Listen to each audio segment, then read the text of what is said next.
Hi, this is Carolyn Nee Laughlin, your hostess with the mostest of From Paper to People podcast, and you're listening to Pop Goes Your World. If you haven't already, subscribe on iTunes. And while you're there, please leave us a rating and review.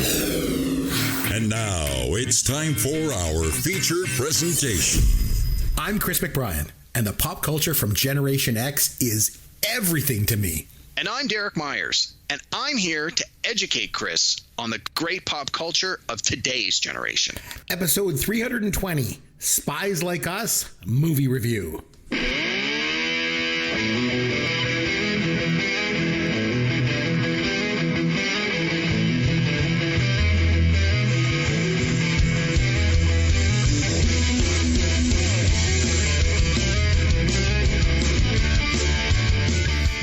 I'm Chris McBrien, along with Derek Myers, and this is Pop Goes Your World, the pop culture podcast for the generations. This week, Derek and I are going back to 1985.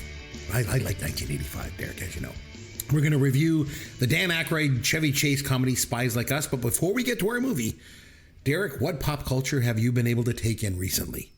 Hey, Chris. A little bit of a mixed bag, some good, some bad, some new, some old, and I even have a documentary, so we'll get to that in a minute. Wow. I'll start with the guilty pleasure movies that I watched this week that I should not have to feel guilty for. No. I watched The A-Team with Liam Neeson and Bradley Cooper, which I think we reviewed that on the podcast. Yeah. I remember years I love ago. that movie. Yep. It was on, and I watched it. I saw it was in the lineup. I'm like, I'm watching this. And then later that same day, I was looking for something to watch, and they were showing The Matrix, all three of the Matrix movies in a row. And so I of course, had to watch the original The Matrix from 1999. And let me tell you, that movie is so good, and it still holds up so well. Like, man, it was ahead of its time, and it's still so good. What about the sequels? Did you watch those too? And what are your thoughts on those? This weekend, but the second sequel I really enjoyed. The whole scene with the sequence on the highway where they're chasing and fighting, I was just like, so good. The third film I've only seen a couple of times. It was okay. I mean, the bar was set so high with number one, and even to a lesser extent with number two, that they kind of had nowhere to go but down with that third one. Then they did like a 20 years later legacy sequel where they, revisited it. I only ever had a chance to see it the one time in the theater.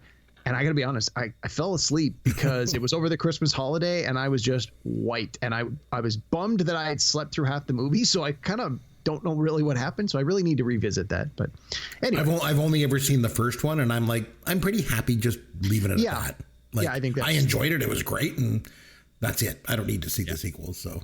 Really good.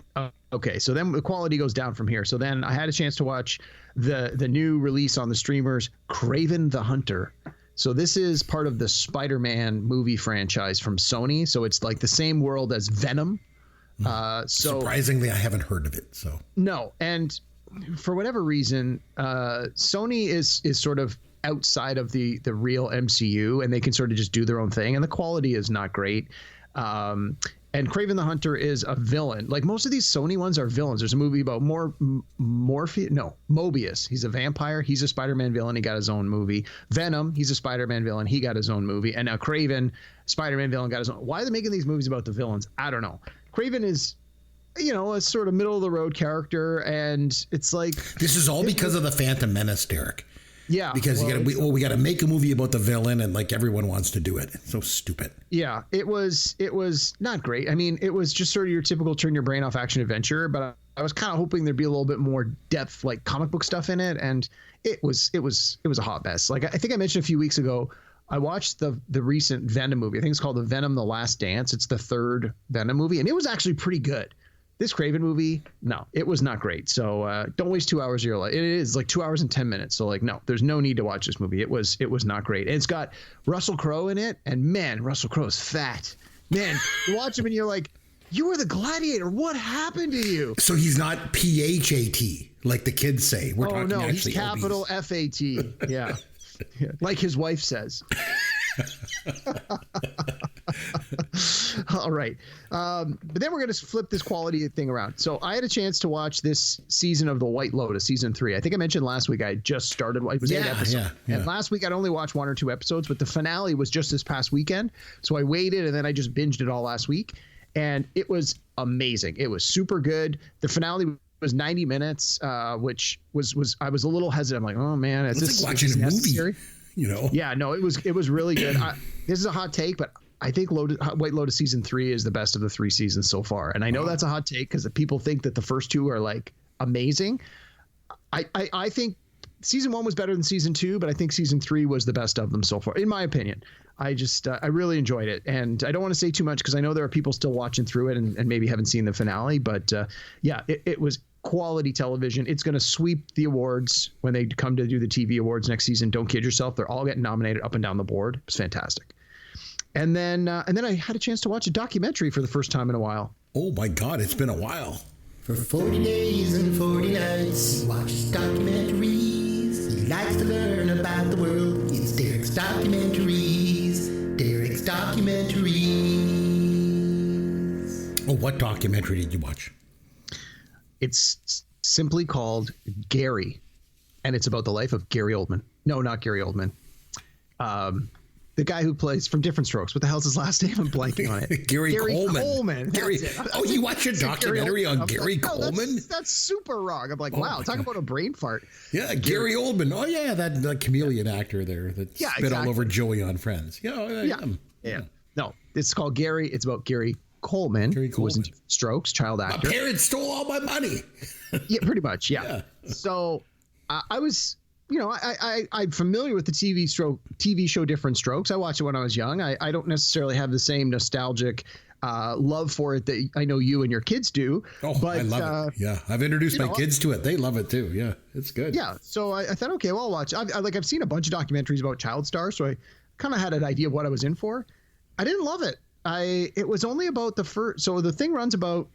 It was about 90, probably between 90 and 100 minutes. It was on a channel that had commercials, so it was in a 2-hour slot and it had a lot of commercial breaks. So it was on like regular TV?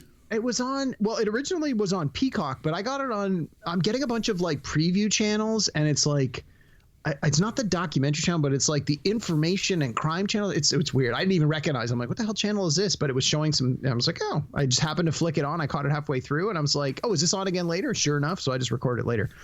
But yeah, like the first 15 to 20 minutes talks about like, the start like as a little kid and how he got into acting, and then his sort of, the big break when he got on to Different Strokes and how he was doing all these like movies of the week, and he was just, everywhere, and he was this huge star.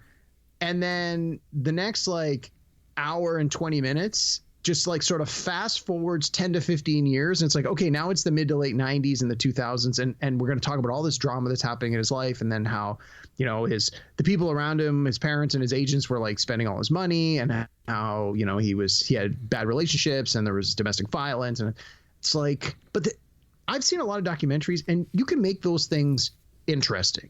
And they didn't even make it interesting. It just seemed so boring. And even the people they interviewed were like, I get it. They're real people and they're recounting their real life experience. So it is what it is. You're not getting professional actors. But it seems like they even asked them like real softball kinds of questions. They didn't really delve into the things that sound interesting. And some of the people they interviewed are clearly past their prime, especially some of the women that were friends with Gary Coleman. It's like they had so much makeup just caked on their face, like with a putty knife. Like, I was like, ladies, I get it, you've lived a rough life, but my God, you look terrible. Who was it? Like Tootie from Fat No, there was nobody else famous in it. Todd Bridges, they interviewed him a couple of times. He had a couple of little cutaways, but otherwise it was just regular people that were in his life. I think I would have liked to see, like you're saying that they spent a lot of time on the bad stuff, the later years. Yeah. I would have liked to see like almost the whole thing be all the early stuff they did that was good, the good memories, and then just focus on the tragedy and just kind of at the end. Yeah, like I was expecting to focus on that. Right. I was expecting like a 50-50. I thought like the first half will be like his rise to stardom and how he became like, this super duper superstar. And then the second half is sort of the fall from grace. But they sort of peaked too early, and they sort of glossed over so much of that early success that it was like, okay, if you didn't really know sort of his story, you would not really have a reason to want to hear about the bad things. Like, it wasn't great. It's unusual for me to not recommend a documentary, but I'm not recommending this documentary. So. No, and it doesn't sound like you should. Like I say, if we want to go back and look at his life and his legacy, I want to think about the good things. I think most people want to think about the good things, and it's just like the bad stuff is just, just kind of like a little last chapter. So I don't know. So anyway, so for me, what's up in your pop culture world there this week?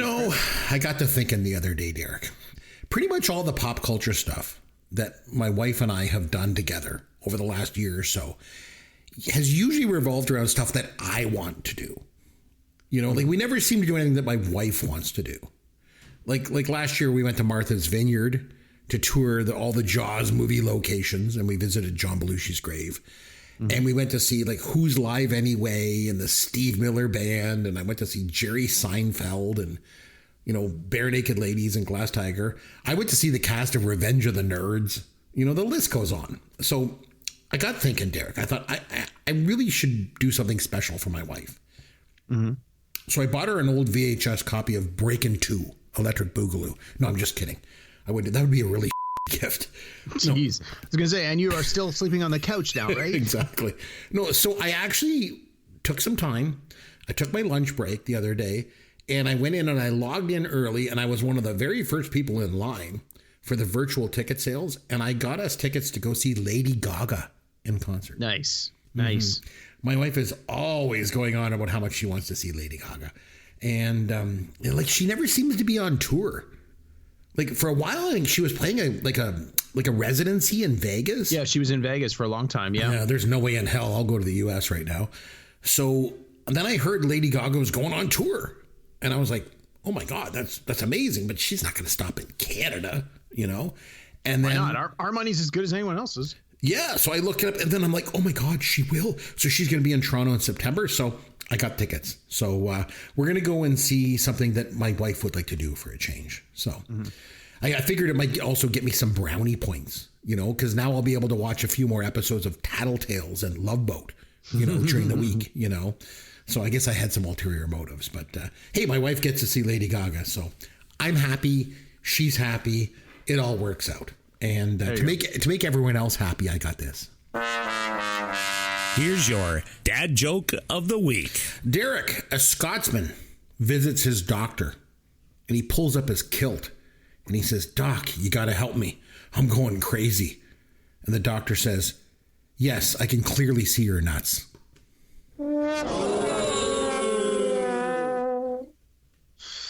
Wow, that was pretty good.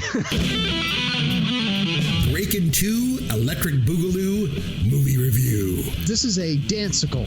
Based on my toned physique, I was never much of a break dancer. It's contextual. You read that out of context. Apparently. You know who you are, Derek? You're like the developers who want to shut down miracles. It looks ridiculous. Shabadoo. What you would expect from people who really have never been in anything else except, I assume, Breakin' 1. This dude cannot act. I think that's safe to say. Boogaloo shrimp. That's because they were leaving it open for Breakin' 3 Electric Boogaloo. That's a good cutout. That's a good cutaway. Yeah. So this week we got to give props to our producer Sloth, who puts those together. So good job. Nice. So yeah, this week it was over to me to nominate a film for us to watch and review, and no surprise, I went with an 80s comedy. Shocker. So Derek, last week when I mentioned Spies Like Us as our, my pick at the end of the show, you seemed less than enthusiastic.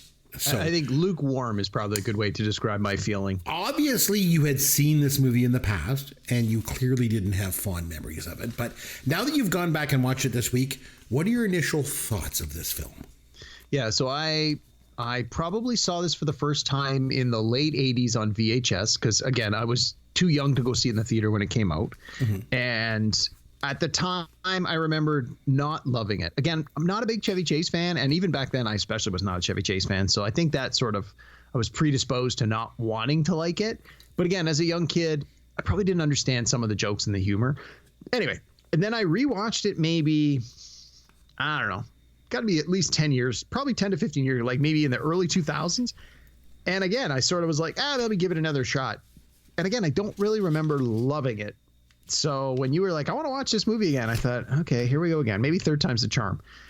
And I tried to go in it with an open mind. And I was actually very surprised at how much of the movie I had very clear memory of, like full scenes, full dialogue. Like there are some very funny bits and segments, which I think are quite memorable, which is certainly part of the things that I did remember about the movie. But yeah, I did love it. It's I don't feel it was anybody's best work. I felt it was really a by the numbers sort of 80s comedy with a little tiny bit of action, a little tiny bit of drama. And I don't know, I just maybe even because now I'm watching it and it's 40 years later, like some of the things are so dated. That actually was sort of a mixed bag for me. Some of the things from 85 I saw and I sort of smiled because I'm like, oh my God, I haven't seen that since 85. And then other things I'm like, oh my God, that is so 1985. There's no way they could do that now. So yeah, didn't love it, but gave it my all. And like I said, there's some things in this I did enjoy, but overall my reaction just, middle of the road at best. Yeah, well. So I'm really glad that we went back to watch this. Obviously, I have a lot of nostalgia for this movie. I thought it was great. I thought it held up. I thought it was funny. I thought it was well done. I thought the performers were good in it. I thought there was a lot to enjoy about it. Is it Citizen Kane? No. Is it John Landis's best work? No. Is it Chevy Chase's or Aykroyd's best work? No. But is it an entertaining film and a lot of fun to watch? Yes, I think it is. Yeah, sure. I'll give you that. Yes. Especially if you've never seen it before. I think, give it a try. I think you would enjoy it. If you've never seen this movie, if it's like a hidden gem, you're like, Spies Like Us, what the heck is that? Watch it. I think you would actually enjoy it. It's an enjoyable film. It has its moments. Okay, so it's starring Dan Aykroyd and Chevy Chase, obviously. It's directed by John Landis. It was released on December the 6th, 1985. And it was written by Dan Aykroyd and Dave Thomas from SCTV. I saw that. I was like, Dave Thomas from SCTV, half of Bob and Doug McKenzie? Dan Aykroyd actually conceived of the story years before. It was one of two movies that he was writing to star him and John Belushi. So they appeared together, obviously, in 1941, The Blues Brothers and Neighbors. And then Aykroyd was, I don't know if you knew this, Aykroyd was supposed to be in Animal House with Belushi. No, I didn't Yeah, know that. John Landis wanted to cast him as D-Day, the guy on the motorcycle. And Dan Aykroyd turned it down because he felt like this was Belushi's chance to break away from the SNL cast and do his own thing. And he didn't want to overshadow it. So he gave him his chance to kind of do that. But they worked so well together and, all the time on SNL and in their films that, a lot of people felt like they were like a team. They were like a comedy team. And Aykroyd wrote this movie, Spies Like Us, for him and Belushi to do. He also wrote Ghostbusters for him, Belushi, and Eddie Murphy to star in together. Jeez, could you imagine? Talk about a sliding doors moment if that was the cast. Ooh, but obviously, Belushi died in March of 1982, so those projects were all put on the back burner for a while. So then they finally got around to making this movie, and it was made on a budget of $22 million. It grossed $60 million at the domestic U.S. box office, although that was split between 85 and 86 because its release date was really late in the year. So I always ask this question, 1985, the number one film at the box office, Derek. You want to take a guess? 85 would have been, let's see. I know Back to the Future came out in 85. I don't think that was number one, though. Was it Beverly Hills Cop or was that 84? Oh, you reversed it. Back to the Future was the number one film, $190 million, and Beverly Hills Cop was number two with 157. Rambo, First Blood Part 2 was number 3. Rocky 4 was 4. And Cocoon was number 5. And then rounding out the top 10, Witness, The Goonies at 7, Police Academy 2. Their first assignment was 8. Jeez. Fletch was 9. And rounding out the top 10 was the James Bond, the final Roger Moore James Bond, A View to a Kill. So it's pretty good top 10. I think I've seen all of them. Spies Like Us did pretty good. It made $35 million, considering it came out December 6th. That's quite a bit of money, for the end of the year. So it was in 20th spot, just below Mad Max Beyond Thunderdome, and just above Commando, The Killing Fields, and Teen Wolf. So there's some decent movies that year. I was going to say, I think if we went back and looked at the list of the top 50 from 1985, I'll bet you and I have probably seen at least the top 25. Yeah, probably all. Every movie you mentioned, I'm like, I've seen them all. Yeah, exactly. Yeah. Okay, so we always like to talk about the cast. So we'll start with Dan Aykroyd because he's one of my all-time favorites. So as you know, Derek, I've mentioned on here on the podcast several times, I go to a few Comic-Cons, and stuff like that. I have never been to one yet where I've seen Aykroyd attending. It's obviously not his thing. And it's too bad because he is one guy I've always wanted to meet. I just always wanted to meet Dan Aykroyd. So like I mentioned, him and John Belushi were kind of tied together, right? They did these movies together. And then after Belushi died, Aykroyd had some hits, but he had some misses too. Yeah. Obviously some highs, as we mentioned, Ghostbusters, Trading Places. This movie was a success. My Girl and Driving Miss Daisy. They were all high. He also did a cameo in Temple of Doom. Yeah. At the beginning. He's the one that escorts Indy onto the plane. He's got this British accent. And he had a big part in Chaplin with Robert Downey Jr. as Right. well. He was the director. That's right. Yeah. So he had some success post Belushi, clearly. But there was quite a few lows as well. Let's be honest. Dr. Detroit. Although I personally liked that movie. It was a commercial and critical bomb. Movies like Nothing But Trouble, Caddyshack 2, Exit to Eden, Blues Brothers 2000, all, he's definitely had an up and down career. That's yeah. But I think when you think of SNL alum, he's got to be right near the top of the list.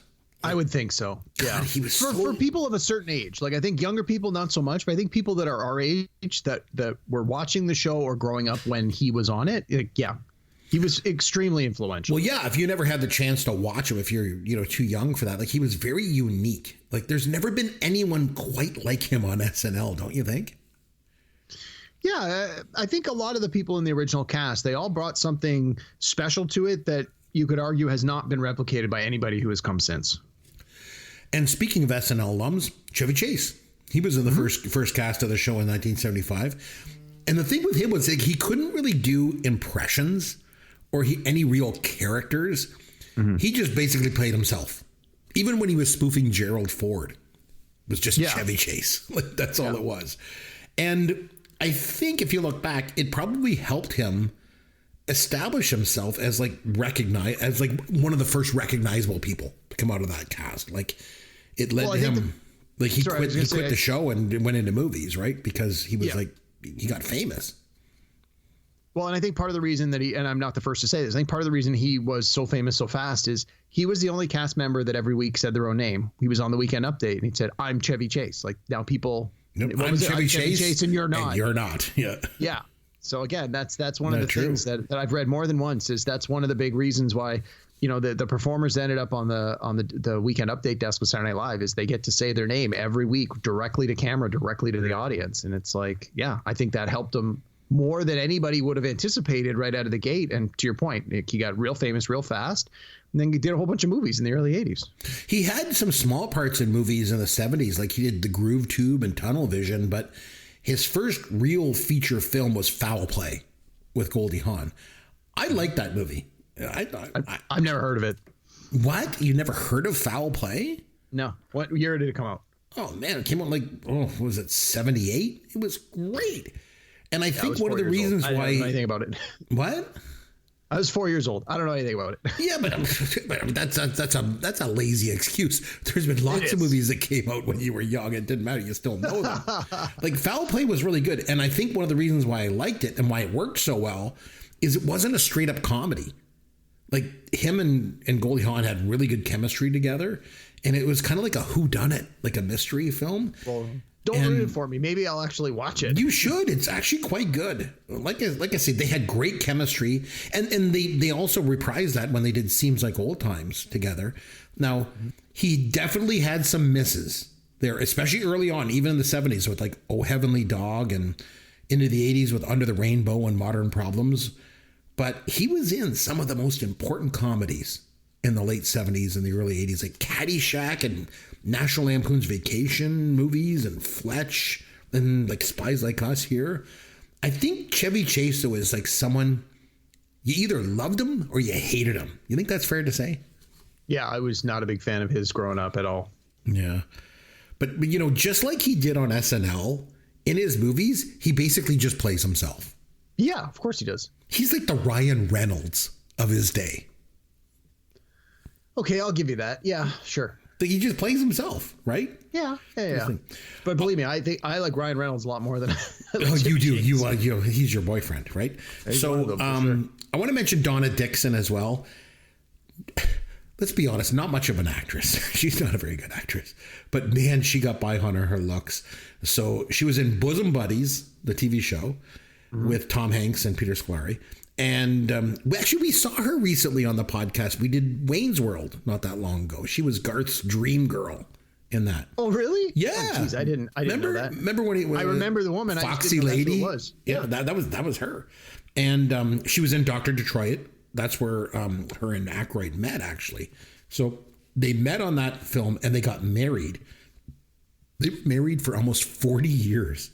They just separated in 2022. They're still together, aren't they? Nope. Oh, they just separated? 2022. They got separated. They're still legally married, but they got separated. Dan Aykroyd did pretty well for himself there, I think. I don't know. Yeah, definitely. He's the reacher and she's the settler in that relationship. Although I will say, Jamie Lee Curtis once said that Dan Aykroyd was the best on-screen kisser that she ever worked with. So just kind of interesting. So I want to also mention Bernie Casey. So he was a football player in college. And he was a damn good one, too. He went 9th overall in the 1961 draft to the 49ers. Wow. He played 8 seasons in the NFL. He played for the 49ers and the Rams. And then he decided to become an actor once his football career ended. And he was in Boxcar Bertha and Cleopatra Jones and Brian's Song. I really liked him in Sharky's Machine with Burt Reynolds. But he's probably best known as UN Jefferson. UN Jefferson. Yeah, from Revenge of the Nerds. You know, he was so good in that movie. I thought he was really good in Spies Like Us, too. I did, too. He didn't have a big part, but he played it perfectly. He was good. I want to give a shout out to Heidi Sorensen. So she was Chevy Chase's boss, the one that he sleeps with at the beginning of the film. So she's Canadian. I don't know if you knew that. I did not know that. She was Playboy Playmate of the Month in July 1981, Derek. And she was also a Vestal Virgin in History of the World Part 1. Remember the Vestal Virgins? Oh, yes. Yeah. She was a hooker that gets killed by the vampire in Fright Night as well. Right. Yeah. But this movie had a ton of cameos in it. Yeah. But the ones I want to start with are other directors. Like, there are so many other directors that make cameos in this film. So in the tent, when they meet all the other doctors, remember the doctor scene? Yeah. So there's Terry Gilliam was one of the doctors. He had the most lines, I think, of anything. Like, I saw his name in the opening credits and I was like, oh my God, he's in this? And then I'm like, oh yeah, I didn't remember him in that, but as soon as I watched, I'm like, oh, that's Terry Gilliam right there. Yeah. The security guys at the beginning with guys that had the machine guns. Remember the headset microphones? At the drive-in? Yeah. Martin Brest was one of them. He's the director of like Beverly Hills Cop and Scent of a Woman and Midnight Run. Mm-hmm. Sam Raimi was one of them. Yeah. Joel Cohen was there too. And Michael Apted, the guy that directed like Coal Miner's Daughter and Continental Divide. Nice. And one of the Russian security guards was Costa Gravas, the French director who did like Z and Missing. And then Frank Oz is a director too. Yep. He was the guy monitoring the FSB exams. Yeah. So good. That was what I thought. There's $1,000 in here. Or maybe there isn't. Or maybe there isn't. And then Aykroyd walks in. So where do we, he's like, sit down. So funny. And there was other like non-directors that did cameos, like B.B. King. Remember, he's like, won't you gentlemen have a Pepsi? Oh, is that who that was? Yeah. Landis also put him in Trading Places too. I don't know if you remember the pawn shop owner in Trading Places in Philadelphia. It's $50. $50. Yep. Yeah. So, like I said, Terry Gilliam was one of the doctors, but one of the other doctors in the tent, the tall one that was bald, that was Ray Harryhausen. You know who Ray Harryhausen is? No, I recognize the name, but I don't know. Special effects guru. He basically originated and perfected stop motion animation in films. Like he did like the Seventh Voyage of Sinbad, Clash of the Titans and all that stuff. So he was there, and Bob Hope obviously has a cameo later in the film too. Remember when they were doing all the training, and we'll get to the scenes in a second, but when they were doing all the training, and there were those two kind of military guys that were with Bernie Casey the whole time. They're like shooting the flamethrowers and shooting into the thing. One of them was Matt Frewer Oh, really? Yeah, the guy from the 80s did Max Headroom. Yeah, Like he was on the A-Team. And then I obviously have to give a shout out to Vanessa Angel. Got to give her a spot. So I was a 15-year-old boy when I saw this movie in the movie theater in 1985. And I did see it in the theater.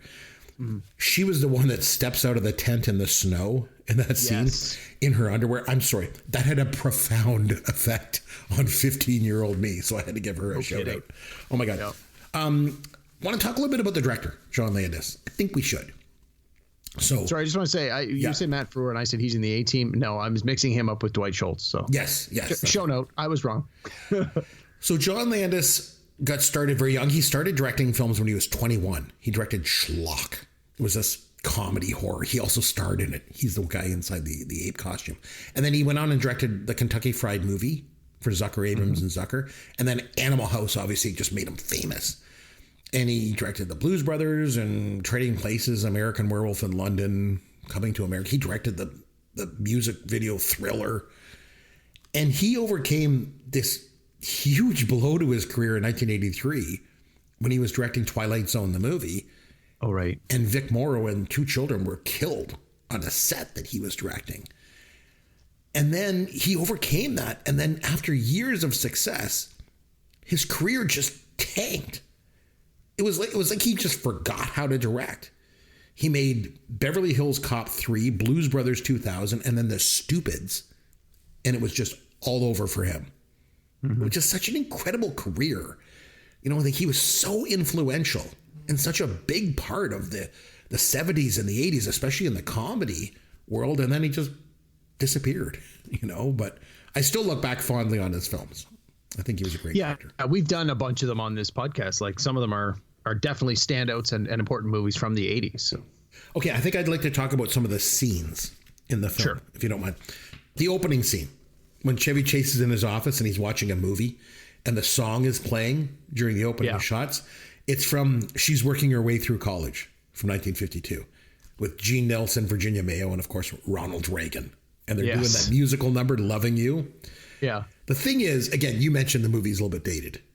Back in 1985, it was still a bit of a running joke that Ronald Reagan was president after having been a Hollywood actor, you know, earlier in his career.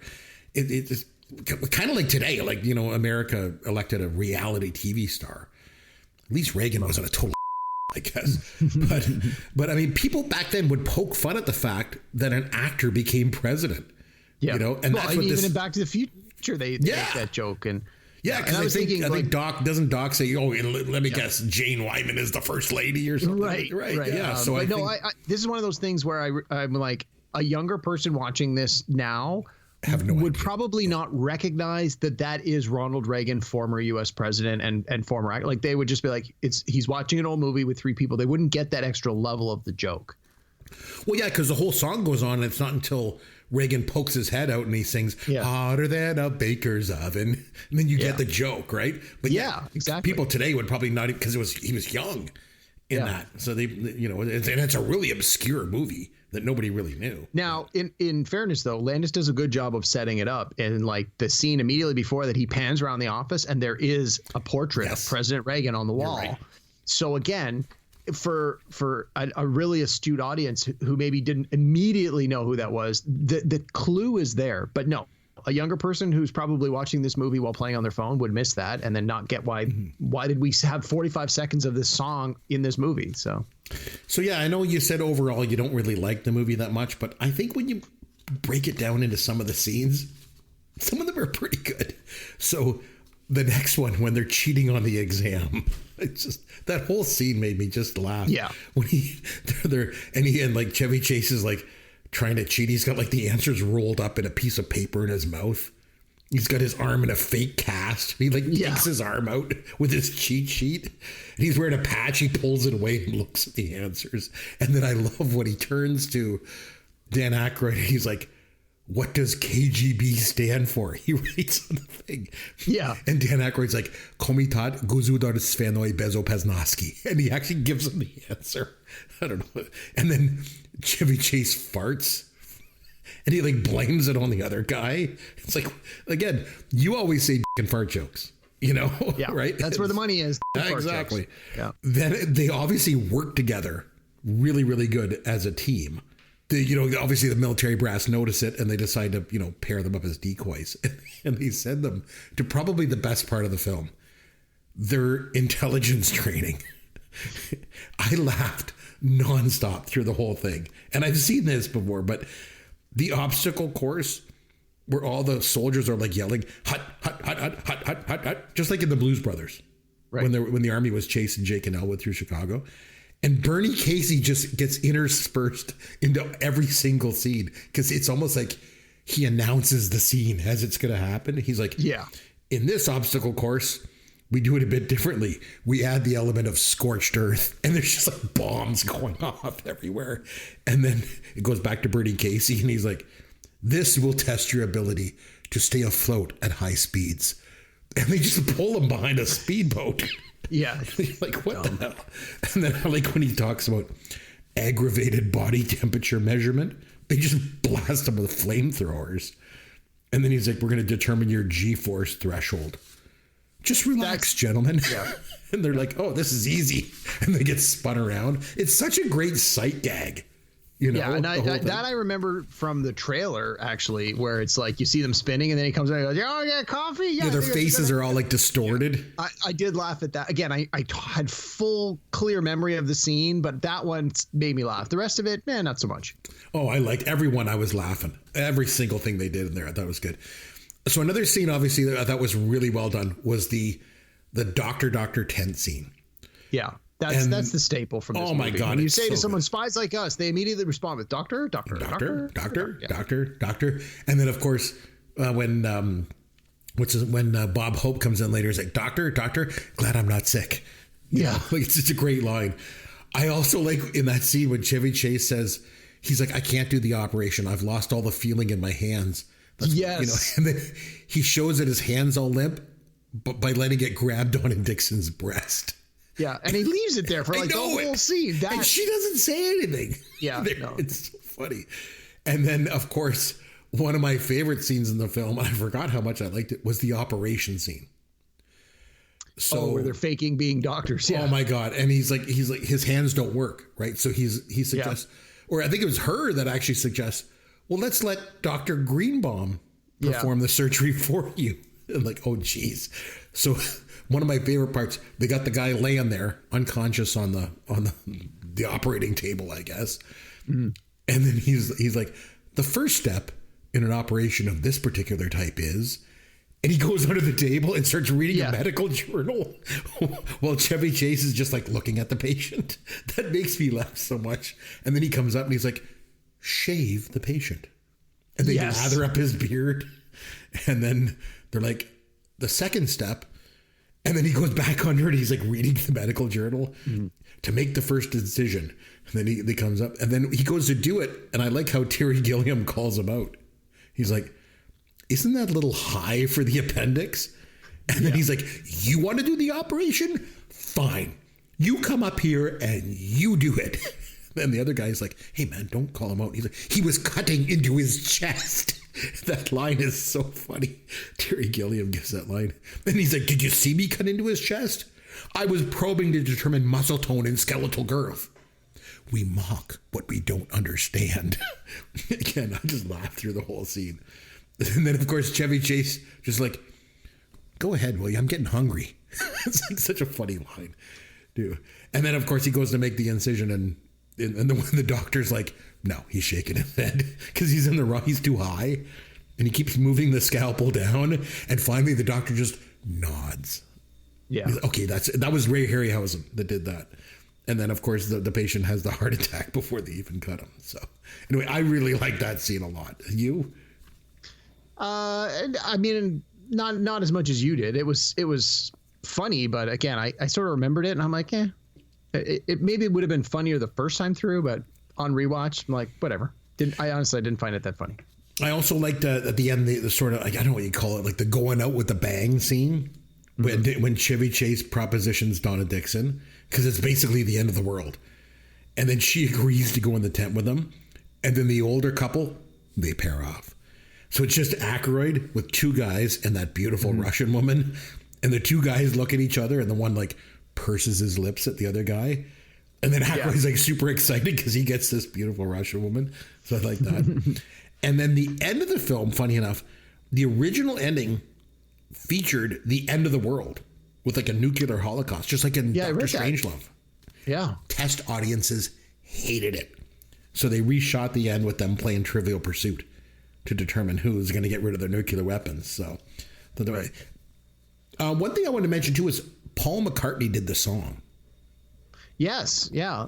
Again, not a song that I really care for, and not a song that is played often. Like, I listen to the 80s channels a lot. The only time I ever hear it is when they're doing a countdown from 1985 where that song is in the top 40. Otherwise, I never ever hear it. I even listen to the Beatles channel occasionally, and I've never once heard it on there.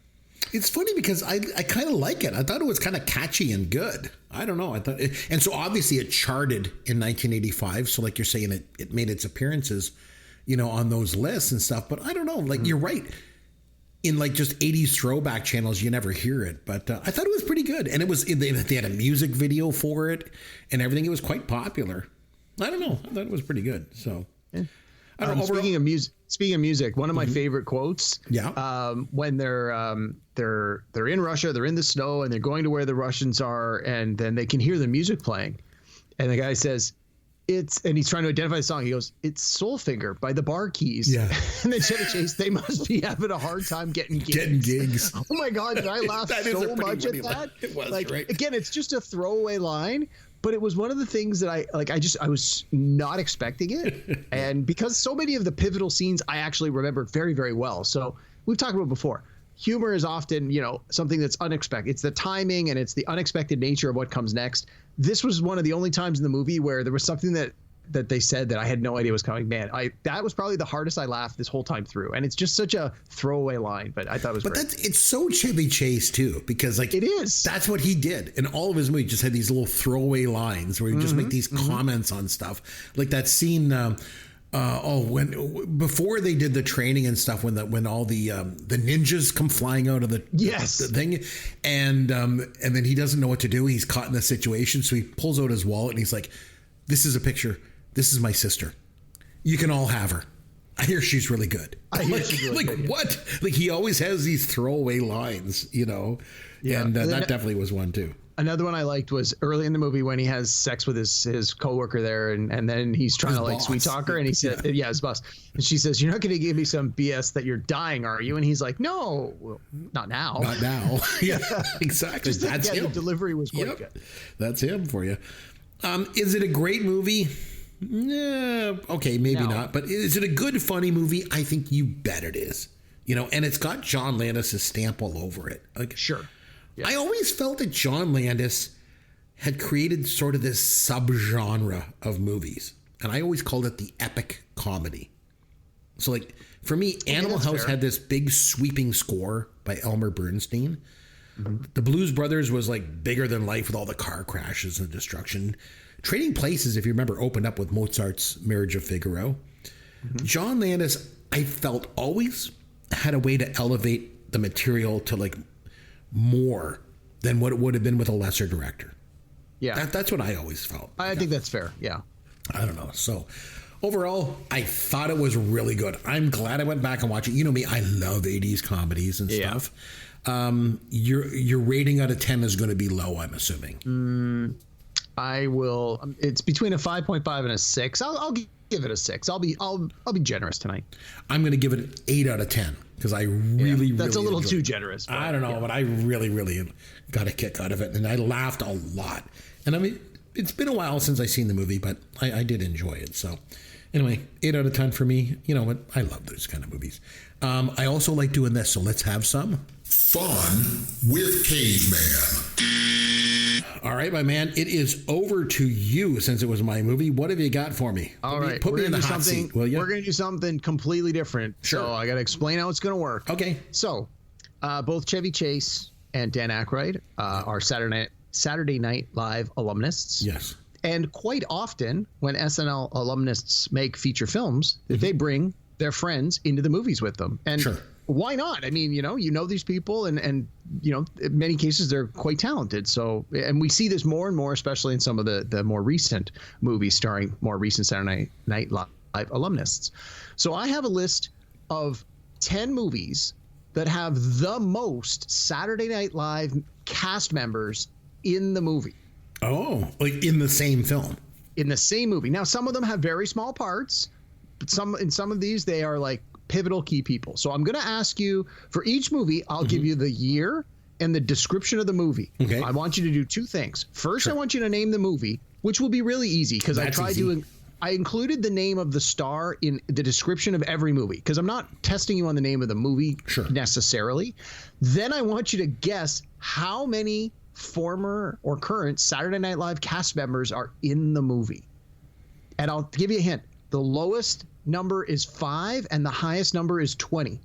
Oh my, there's a film that has 20 SNL alums. It's in the ballpark. I don't want to give you the exact number, but it's high. Yeah. So you're looking for pretty decent numbers here. These and anyway, you'll see where we go. So I got 10 movies. I'm going to ask you I'll give you the year and the description of the movie. I need you to tell me the name of the movie first. Okay. And then guess at how many cast members. And then if you can name them, I'll help you out and we can try and narrow it down. But sounds good. All right. So these are in no particular order. So the first one is from 2007. I will warn you that a lot of these are more recent because this is something that's happened in more recent days. But anyway, this one's from 2007. I might be in trouble with these ones. Yeah, well, we'll see where we go. All right. 2 straight single Brooklyn firefighters, one of whom is Adam Sandler, pretend to be a gay couple in order to receive domestic partner benefits. What is the name of the movie? Oh, I now pronounce you Chuck and Larry. Yes. Yeah. Okay. How many Saturday Night Live alumnists are in this movie? Oh, my God. Well, you just mentioned 2 of them. So you said it was Adam Sandler and... The other guy is not an alumnus. Oh, that's right. Aykroyd was in that movie, though, wasn't he? Yes, he was. Oh, okay. I remember watching part of that with my wife. What's her face? Rachel Dratch? Yes, she's in it too. You've got 3 so far. Don't overthink it. I think that's all I can remember from that. I didn't really watch it with her. I remember my wife was watching it, so that's all I can think of from that one. Who else? So give me a number. It's got to be higher than 5. It's higher than 5? Every answer is higher than 5. Oh my God! So I'll say 6.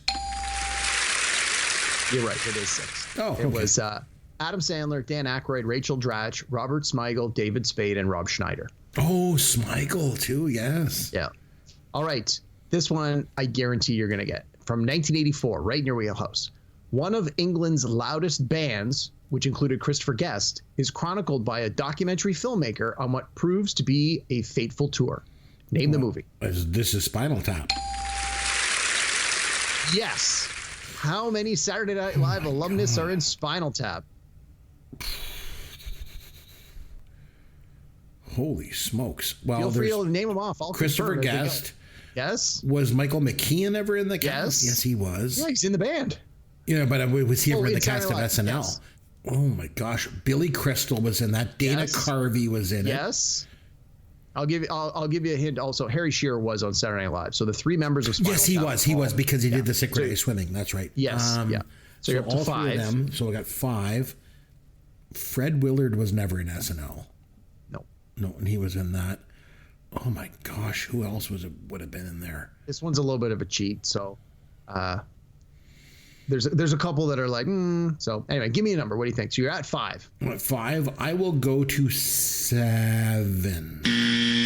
Close. It was 6, and the 6th one that's missing is Paul Schaefer. That's why I say it's a little bit of a cheat. Oh, okay, yeah, Paul Schaefer was in it. You're right. Yeah.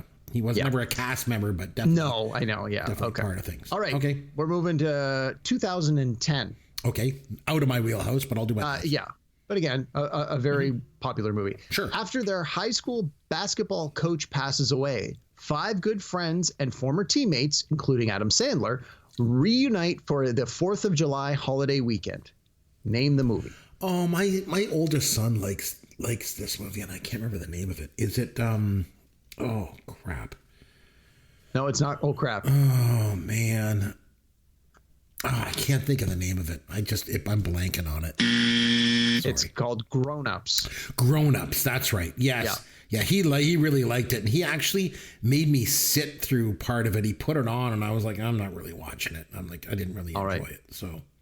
So how many cast members do you think are in this movie? Well, there's Adam Sandler, and I want to say that Chris Rock. Was Chris Rock? Yep. Yes, he was, right? And David Spade. Yep, that's 3. Who's that right-wing nut job now? Rob Schneider. Yep. Oh, I'm thinking of a female, Maya Rudolph. Yep, Maya Rudolph. Yep, that's 5. And how many more was there? That's what I want you to tell me. I will say that there was 7 in it. You were a little under on that one. It was 8. The ones you missed were Colin Quinn, Tim Meadows, and Norm Macdonald. Oh, Norm Macdonald's in that too. Oh, geez. Oh, that's all a right. good one. All right, we're going to 2004. Guarantee you'll get the title. In the 1970s, anchorman Will Ferrell's stint as San Diego's top-rated newsreader is challenged when an ambitious newswoman becomes his co-anchor. Name the movie. That's Anchorman. Right? I need the full title. The Legend of Ron Burgundy. Yes. Right. Okay. How many SNL alumnus? Well, there's Will Ferrell, obviously. Steve Carell was in Second City, but he never made it to SNL. Not in Saturday. We've already established Fred Willard wasn't there. Correct. Who else was in that? Was Fred Armisen in that one? Yes, he was. Okay. Just his name twice here on my list. I may have. I think that was it, though. There's no more. Well, I told you that you got to go at least 5. There's 5. And how many did I just name? 3? 3. Oh, so there's 5. Yeah, some of them are a little tougher.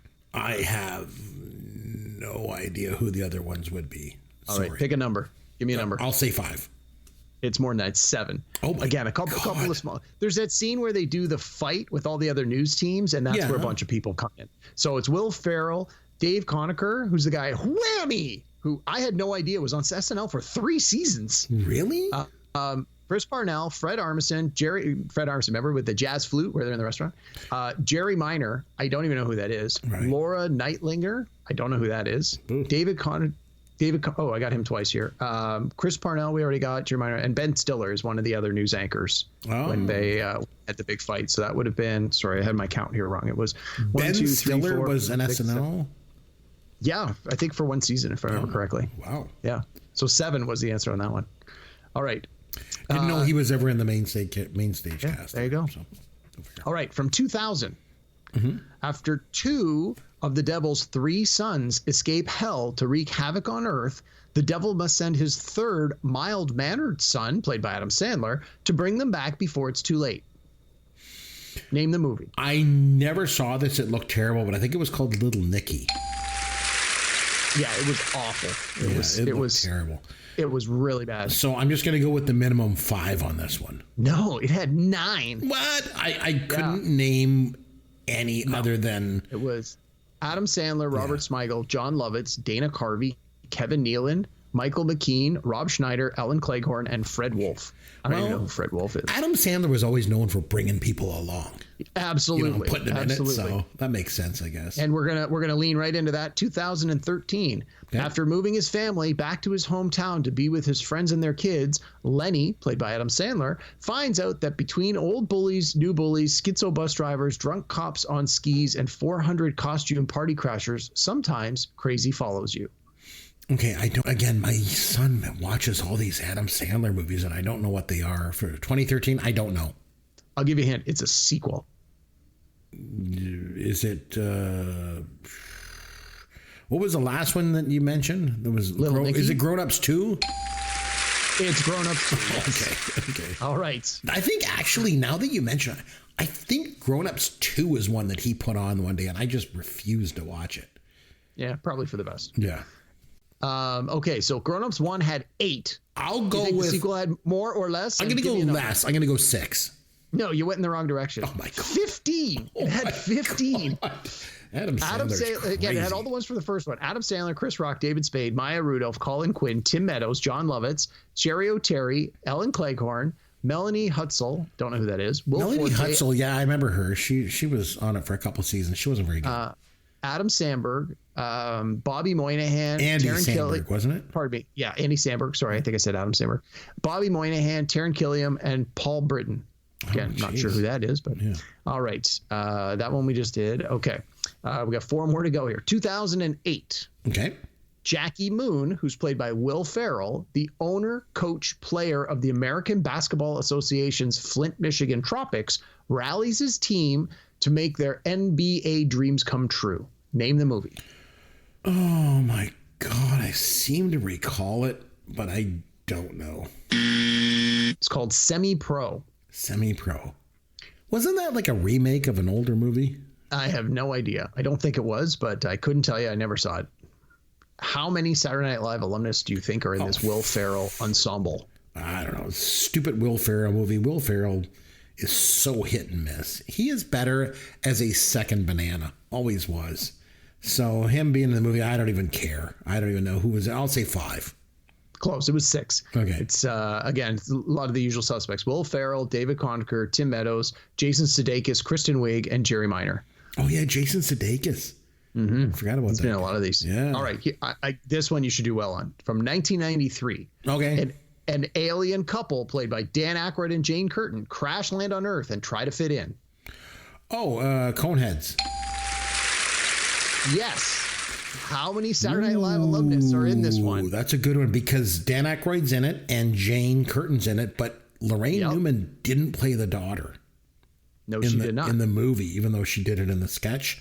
But who was in that? Adam Sandler was in it.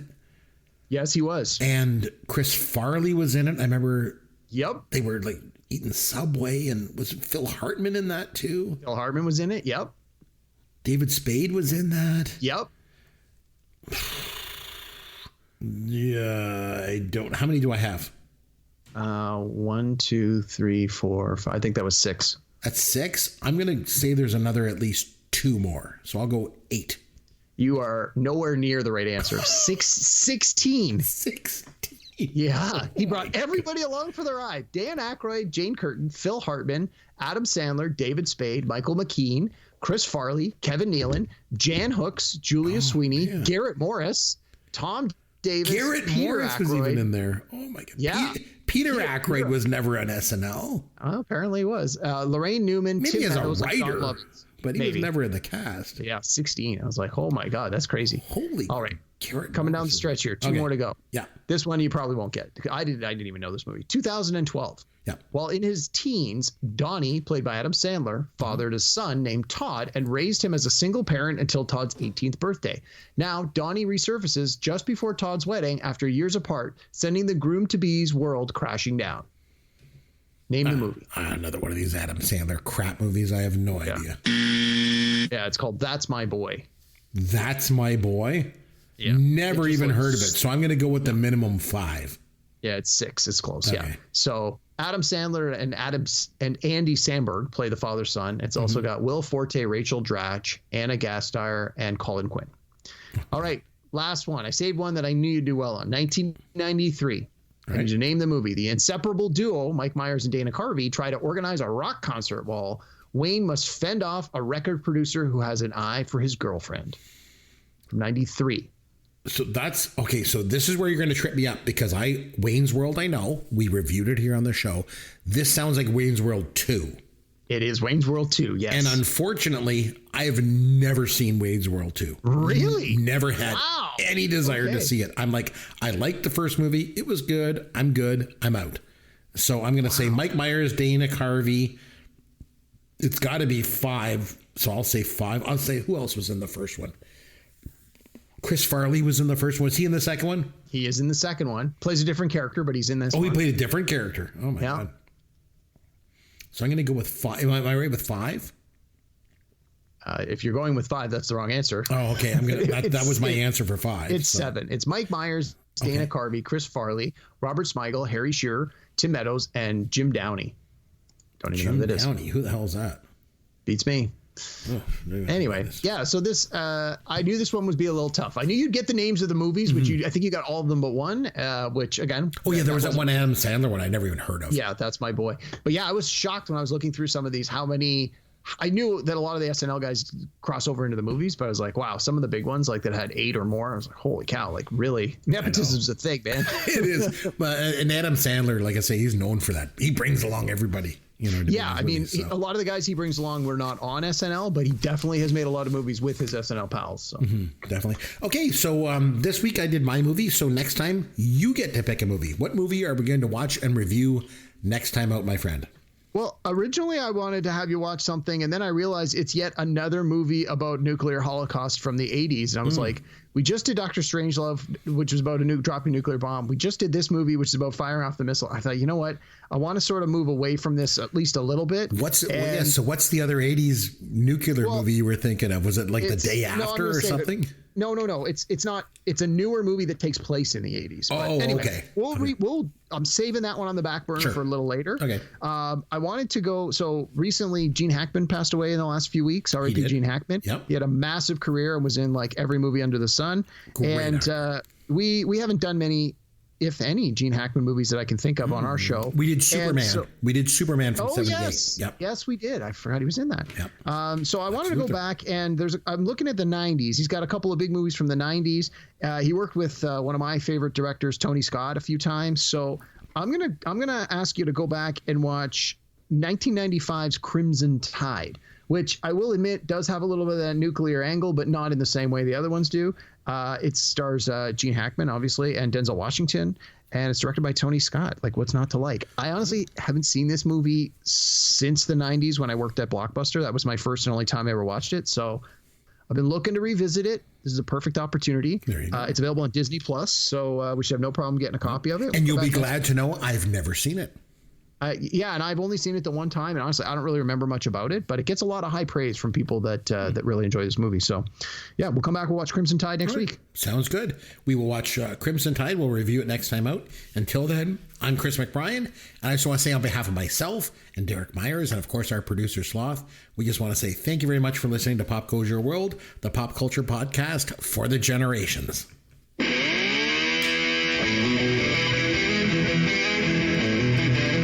Thanks for listening to Pop Goes Your World. You can contact Chris and Derek at popgoesyourworld.com. Please take a minute and review the podcast on iTunes or wherever you download and listen to the show.